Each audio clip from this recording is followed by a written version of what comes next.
Maka sika tompoko. Indre zany fanontaniana petraka ao aminay amin'ity fotoana natokanao hisaintsainanay lalina ny amin'izay entinao anay ry Jesosy Tompo, ka metrahanao fanontaniana aminay hoe nomeko anao ny rako masina, ka dia mba inona ary zao no taminao. Toa tsy manakavaly izany izahay, fa tsy manana na inona hoentina eo anatrehanao, mahasolo ny asarobidin'ny ranao, ny ainao nalatsaka eny fa na ny hanolo-tena ho any namanay hitondra ny tenanay hietry ho famonjena ny hafa aza dia na dia manam-pandriana izany izahay amin'ny mahazanaka ao anay, amin'ny fantsapana izay efa nataonao anay, dia tsy mahay manatanteraka izany ny nofonay, satria malemy izahay sady tambesarany izany fahalemena izany isan'andro isan'andro, tsy mahazaka izay tokony hataonay. Dia fona aminao zahay noho izany, dia ampianaro zahay mba ho fantatray fa tsy misy na inona na inona azonay avaly ny fitiavanao, afa-tsy ny fanekenay hiatoraka eo am-pototry ny azo fijalianao amin'ity herinandro ny Paska ity, sy ny anehoanao ny fitiavanao ho anay. Ampahafantaro anay ary izany fitiavanao izany ry Jesosy Tompo, dia viaka mitenena aminay fa mihaino anao zay. Amen. Dia faly miarahabantsika indray ry havana amin'ny anaran'i Jesosy Kristy Tompo, nahatrarantsika ity andro fahaefatra amin'ny pasiona ity, izay eritreretantsika ny amin'ny fijalian'i Jesosy sy ny fahafatesany tsy amin'ny keloko, ary ny fitsanganany ihany koa ho fanamarinana antsika, ka dia miarahabantsika ny amin'izany. Ny lohahevitra izay anjarantsika amin'izao dia izay raisintsika avy amin'i Jesosy sy izay atolontsika azy, izay raisintsika avy amin'i Jesosy sy izay atolontsika azy. Ka ny tenin'Andriamanitra izay anakinana izany dia ny tenin'Andriamanitra iray tarika amin'izay efa nolazaina tamintsika teo ihany, dia ny sinoptika ny marika teo araka izay voasoratra ao amin'ny Matio 7:20. Ny Matio 7:20 dia nandiny ny 7:20 ka hatramin'ny andiny ny 8:30. Matio 7:20 dia nandiny ny 7:20 ka hatramin'ny andiny ny 8:30. Rehefa samy mahita isika dia hiara-mitsangana maka izany amin'ny anaran'i Jesosy. Dia namaly Petera ka nanao taminy hoe, indro zahay nahafoy ny zavatra rehetra ka nanaraka anao, koa inona ary no azonay? Fa hoy Jesosy taminy, lazaiko aminareo marina tokoa fa rehefa mby amin'ny fanavaozana ka hipetraka amin'ny seza fiandrianan'ny voninahiny ny zanak'olona, ianareo koa izay nanaraka ahy dia hipetraka amin'ny seza fiandrianana 12, ary izay rehetra efa nahafoy trano, na rahalahy, na anabavy, na ray, na reny, na zanaka, na tany noho ny anarako, dia ndray zato eny ka handova fiainana mandrakizay. Nefa maro izay ho voalohany no farany, ary izay farany no voalohany. Ray masinao manamasina anay amin'ny fahamarinana, fa ny teninao ny fahamarinana. Amen. Ry fiangonana malala ho aminareo rehetra ny fahasoavan'Andriamanitra sy ny fitiavan'i Jesosy Kristy Tompo, ary ny firaisana sy ny fiombonana amin'ny fanahy masina hatramin'izao ko mandrakizay. Amen. fanontaniana petraky petera amin'i Jesosy fa inona no niteraka ny fanontaniana. Araka ny tantaran'ireo evanjelista telo lahy dia Mattio sy Marka ary lioka azy dia nisy ity tovolahy anankiray izay niazakazaka nanatona an' Jesosy rehefa nahita reo zavatra nataon' Jesosy dia nametra-panontaniana tamin' Jesosy hoe inona no hataoko handovako fiainana mandrakizay. Inona no hataoko handovako fiainana mandrakizay. Tamin'izay fotoana izay dia niresaka taminy mazava Jesosy. Ka rehefa nitenenan'i Jesosy hoe ataovy na notanian'i Jesosy hoe ahoana ny fijerinao ny lalàna, dia hoy izy efa nitandremako ireo rehetra ireo hatramin'izaho mbola kely, fa inona ny mbola tsy mahatateraka ahy. Dia hoy Jesosy taminy, amidio ary ny fanananao kazarahoan'ny malahelo dia hananarakitra any an-danitra ianao ary avia hanaraka ahy. Satria ao amin'i Jesosy no misy ny fiainana mandrakizay. Tamin'izay dia kivy ilay tovolahy, dia hoy Jesosy taminy mpianatra, manao ahoana moa ny asarotry ny idirany manan-karena. Dia nahitsin' Jesosy ihany ilay fitenenany nataony mazavazava kokoa hoe manahoana moa ny asarotry ny idirany izay matoky ny arenany amin'ny fanjakan'Andriamanitra.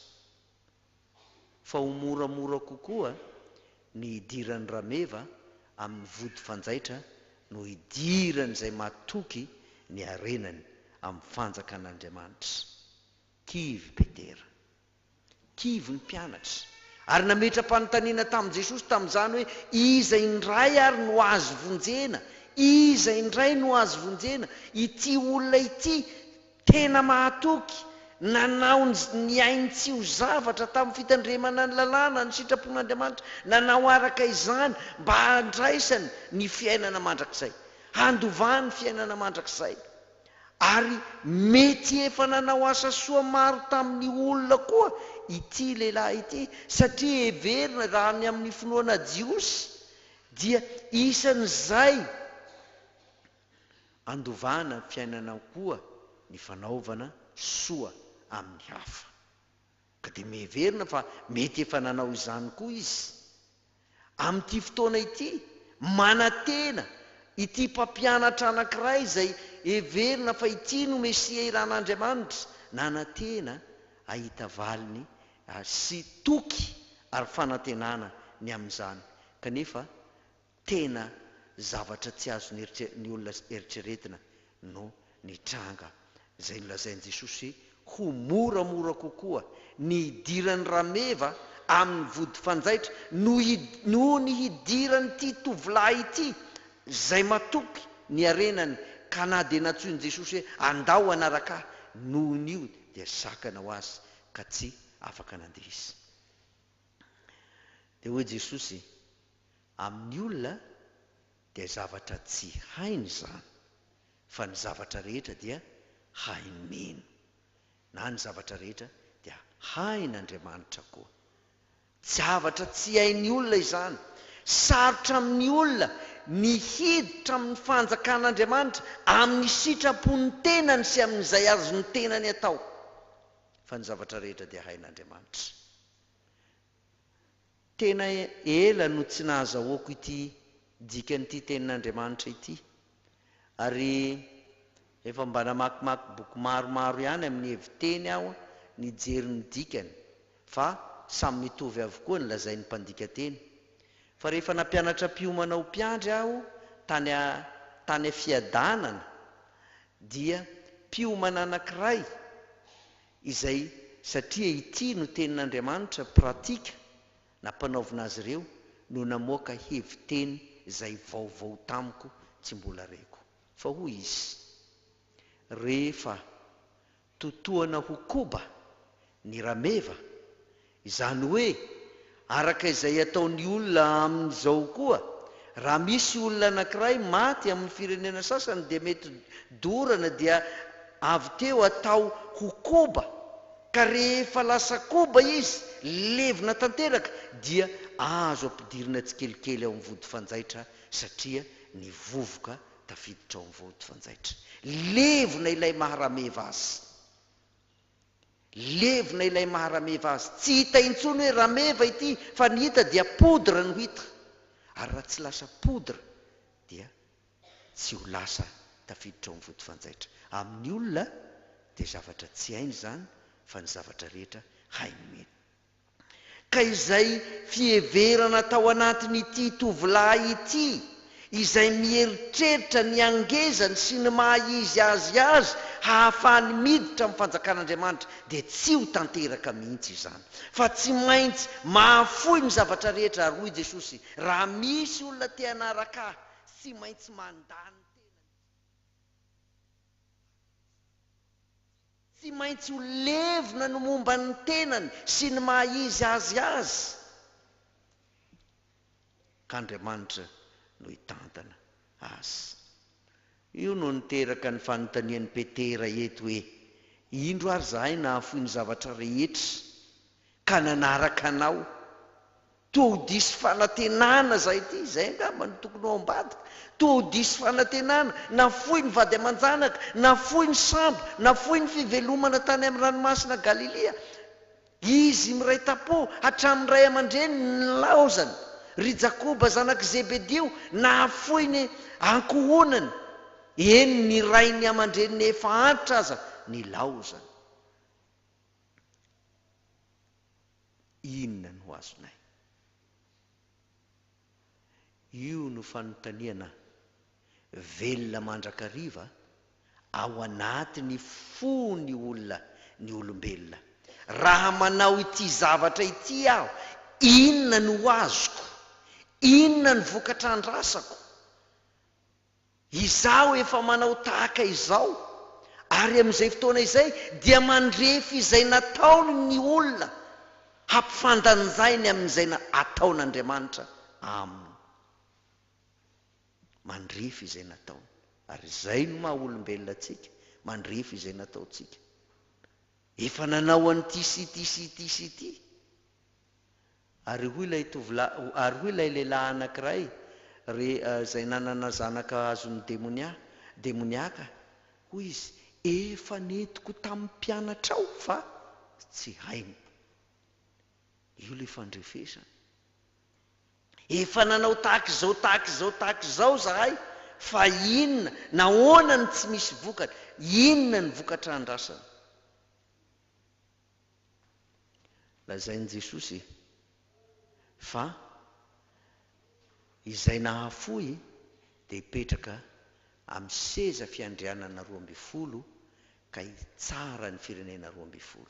Izany hoe, izany fahefana izany ngamba mety tsy ho takatry ny sain'ny mpianatra eo, fa ity fitsarana ny firenena 12 ity dia ny fahazahoan'izy ireo hitory ny filazantsara, kanefa mbola hiafara amin'ny fahafatesana izany. Mbola hiafara amin'ny fahafatesana izany. Izay ataon'Andriamanitra ho antsika no tian'Andriamanitra ho raisitsika. Izay ataon'Andriamanitra ho antsika no tian'Andriamanitra ho raisitsika. Ary izany indrindra no ambarany ao amin'ny Jaona 3:9 hoe, fa toy izao no nitiavan'Andriamanitra izao tontolo izao, nomeny ny zanan'ilay tokana, mba tsy ho very zay rehetra mino azy fa hanana fiainana mandrakizay. Io fanomezana sarobidy aniran'Andriamanitra ny zanany io, Andriamanitra naniraka ny zanaka amin'izao tontolo izao mba hamonjy izao tontolo izao. Fa nahoana moa no hovonjena isika? Tafalatsaka ao amin'ny fisarahana tanteraka amin'Andriamanitra isika, ka ny ota izany no manafitra sy mandrakotra mameno ny fiainantsika manontolo. Ny ota, eny tena ny ota. ary amin'izay dia tsy manana fahamarinana ho entina eo anatrehan'Andriamanitra isika. Dia hoy Jaona raha milaza azy, raha hoy isika tsy manana ota isika dia mamitantena ary ny marina tsy ao anatintsika. Fa raha miaiky ny fahotantsika isika, mahatoky sy marina Andriamanitra, ka mamela ny fahotantsika sy manadio antsika ho afaka amin'ny tsy fahamarinana rehetra.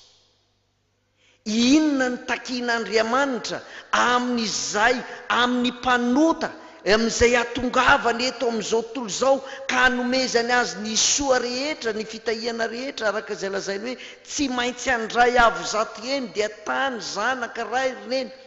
Inona no tian'Andriamanitra aseho amin'izany?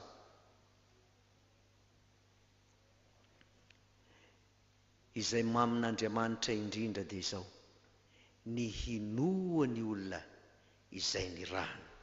Fa izao no asan'Andriamanitra hoy Jesosy araka ny ambarany Jaona azy, dia ny hinoanareo izay irano. Andriamanitra naniraka izao tontolo izao, hamonjy izao tontolo izao, hamonjy ny mpanota. Ary hoy Paoly apôstôly raha mirehare milaza izany, amin'ny mpanota dia izaho no lohany. Inona ary no entina eo amin'i Jesosy? Inona no atolontsika azy? Raha ny fanontaniana hoe nomeko anao ny rako masina, ka dia mba inona ary zao no ahy taminao? Mety mahavita zava-tsoa ve isika? Mety hanao zavatra afaka hamalifaly an'Andriamanitra tsara eo amin'ny fiainantsika va isika? Sia, mpanota avokoa izy rehetra, hoy ny Soatra Masina. Tsy misy manana ny marina, tsy misy manana ny fahamarinana. Fasana misokatra ny tendany, ny tongony mimaona hanao ratsy, feno rà ny tanany, mpanota avokoa. Fa moa tsy izany va no nidirany nahatongavan'i Jesosy ety? Izany no nandaozany ny lapany rainy hamonjy ny mpanota. Ary dia ambarany Jaona ihany izany fa raha tsy miaiky ny fahotantsika isika dia mampandainga an'Andriamanitra, satria Andriamanitra efa naniraka ny zanany ho eto amin'izao tontolo izao hamonjy ny mpanota. Iza no vonjeny raha manana fahamarinana isika? Izay mendrika ho entintsika, izay no anton'izao pasiona izao, dia ny andiniantsika tena, ka eritreretantsika lalina fa mpanota isika ka mila mpamonjy. Mpanota isika ka mila mpamonjy. Ary izay miaiky ny fahotany, ny ahita fifaliana sy fiadanana ao amin'ny Pasaka ka azo ny famonjena ny Pasaka. Fa tsy misy olona madio ka ho sasaina, fa izay maloto no sasaina. Fa hoy Jesosy izay efa madio dia tsy mila ho sasana afa-tsy ny tongotra ihany, fa satria mpanota isika, mila ny fanadiovana. Ary ahoana no ambaran'ny Apokalipsy azy? Iza moa ireo miakanjo akanjo fotsy lava ireo? Ireo no avy tamin'ny fahoriana lehibe, ary ny akanjony efa nosasany sy nofotsiany tamin'ny rano zanak'ondry, izay mahatsiaro ny tena ny fampanota. Izy no handray ilay fanomezana tsara indritra. Io no azo atolotra ny tompo ny ota. Ity Jesosy mpanota. Ary izany no hita fifaliana, ary izany raha ilay zanakadala no resana ny fakahita tamin'ny rainy. Dia hoy Jesosy, dia hoy izy raha vao lavitra, niezaka nanao tsy anjery. Raiko efa nanota tamin'ny lanitra sy teo anatrehanao aho, ka tsy mendrika atao hoe zanakao tsony, fa ataovy tahaka ny olona karamainao aho. Fa rehefa tonga teo anatrehan'ny rainy izy, hitany ray izany. Fa hoy ny rainy, ity zanako ity efa very fahita indray, ary efa maty, ko velona indray aoka itsika ifaly sy ravoravo amin'izany ry havana androny pasiona izao izay raisintsika amin'i Jesosy sy izay atolotsika azy ny loha hevitra tsika amin'ity anio ity. Inona no raisintsika amin'i Jesosy? Ny fitiavana, ny famonjeny. Ary izany famonjeny izany, izy tonga hamonjy anao. Fa iza no mila hovonjena? Ny mpanota. Ka raha tsy miaiky ny fahotantsika isika dia mampangasiasy azy zany. Mampangasiasy an'i Jesosy izany. Ary io no fitaka ataon'ny Satana amintsika kristianina, ny mba hanakona ny masontsika, tsy ahafantarantsika fa mpanota isika. Dia hoy Paoly apôstôly rehefa milaza amin'ny Romanina teo hoe mangataka aminareo ary rahalahy mba hatolotrareo ny tenanareo ho fanatitra velona. Ahoana moa ny mahafanatitra velona azy?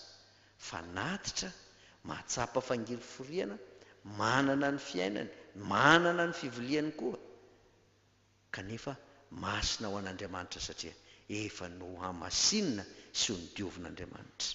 Engane izao Pasika izao tondra firetreretana lalina ho antsika ary handraisantsika tokoa ny valiny avy amin'Andriamanitra. Ary famaranana nyity teny ity dia izay mampieritreritra indrindra dia ny teny eto amin'ny farany hoe nefa maro izay voalohany no farany ary izay farany no ho voalohany. Voalohany no farany. Ity dia manao ny azakazaky ny boriky na azakazaky ny apondra. Amin'ny faritra be apondra dia rehefa tonga ny fetiny 4 Jona dia manao korsa apondra. Dia ny korsa apondra ohatran'ny korsa soavaly ihany, fa ny haingaikaingana kokoa moa ny soavaly. Fa izao rehefa ny azakazaka ny apondra, ny azakazaka mazana ny vavy no ny lahy no afaka miazakazaka mafimafy kokoa noho ny vavy. Dia na dia lasa any amin'ny voalohany any azy ianao, ohatra hoe efa akaiky hazo voalohany, efa akaiky ny tsipoka farany amin'ny voalohany, fa rehefa maneno ilay vavy ny aty aoriana aty, zay ny fanenony. Rehefa manao ohatr'izay ilay vaviny dia tsy mety mihitsy ilay lany raha tsy hiverina aty indray mandeha izy, miverina ilalana. Na ho vonoana ho kapohana raha tsy maintsy miverina. Ianao efa tonga eo akaiky ny tanjona, fa tsarovy fa misy feo maro miantso anao hiverina. Tsy ianao ihany, fa ny ankonanao, ny manodidina anao, ny mpiarabelona aminao. Izay efa lazain'ny Tompo hoe nandray zato eny ianao. Eny fa na ireo olona efa voatarika ao amin'ny Kristy aza mety ho voataonanao hiverina koa. Mifahara tsara. Inona no hoentinao ho an'ny Tompo? Ny fifaliana ho antsika rehetra dia izao. Raha miaraka amin'ny Jesosy isika, raha miaiky ny fahotantsika isika, dia hiara-mifaly, hiara-mioby amin'ny anjely masina ka hiteny hoe nreto izahay sy ny zaza izay nomena ho anay. Engane Pasika fifaliana tokoa, Pasika antsika amin'ity hiainantsika, andraisantsika ny satrim-poninahitra izay omeny Tompo antsika raha avy any amin'ny raon'lanitra izy. Voninahitra ho an'Andriamanitra ray zanaka ary fanahy masina izay zatra amin'ny taloha indrindra ho azy mandrakizay. Amen. Raiso ny fitahiana. Ny fahasoavan'Andriamanitra sy ny fitiavany Jesosy Kristy Tompo ary ny firaisana sy ny fiombonana amin'ny fanahy masina ho aminareo rehetra ny hatramin'izao ka ho mandrakizay. Amen.